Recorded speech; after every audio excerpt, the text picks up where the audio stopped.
مصلحا ومجددا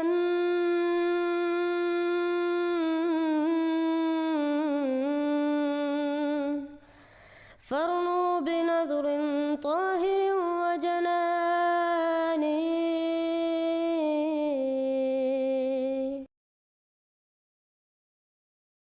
Assalamu alaikum warahmatullahi wabarakatuh. It seems as if Usman Iqbal and Abdul Halim have accepted that they are liars and they blaspheme against the prophets of Allah and believe that Hazrat Isa alayhi salam is God and watches everything. God forbid. They have become mushrikeen. Now that they cannot respond to me, they have started to raise allegations on the prophecies of the promised Messiah alayhi salam. However, they will only humiliate themselves by raising allegations on the promised Messiah alayhi salam. They recently raised the allegation on the prophecy, I shall die in Mecca or Medina, but failed to read the entire page because on that very same page, the answer is given of how the prophecy would be fulfilled. Once again, 14